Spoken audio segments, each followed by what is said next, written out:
wanted to talk about one aspect of the BPD and NPD relationship that makes it so intoxicating. The NPD person, like the borderline, has an unstable sense of self. One difference being is that the narcissistic person sees themselves as being much more stable and is much more able to portray this as being the case. This is due to their attempts at having a stronger ego and a grandiose sense of self. When we ask ourselves, can our true selves be reliable? Is it a safe and stable place? If you struggle with BPD, like myself, that's likely going to be the case that you do struggle with that.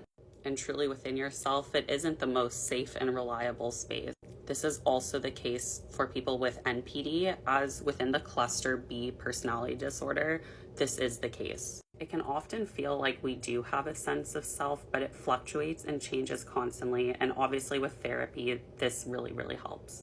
So this is one core similarity that really does ignite and further the trauma bond between these two types of personality disorders. And I can speak from personal experience that this is the case for sure.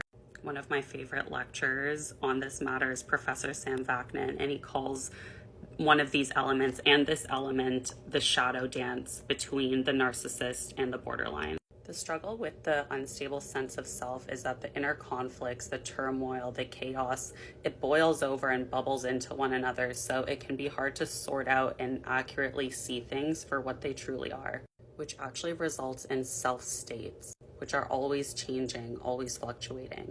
This is a deep wound they share and is an element as to why a narcissist can find a borderline intoxicating and why the borderline can find a narcissist intoxicating, because they can see elements of one another that other people, obviously without these disorders, don't necessarily see. They give each other this false sense of stability, forever searching for it within one another, never to be found. Professor Sam Vaknin also says it's kind of like when you put two mirrors into a room that face one another. All it is infinite regression.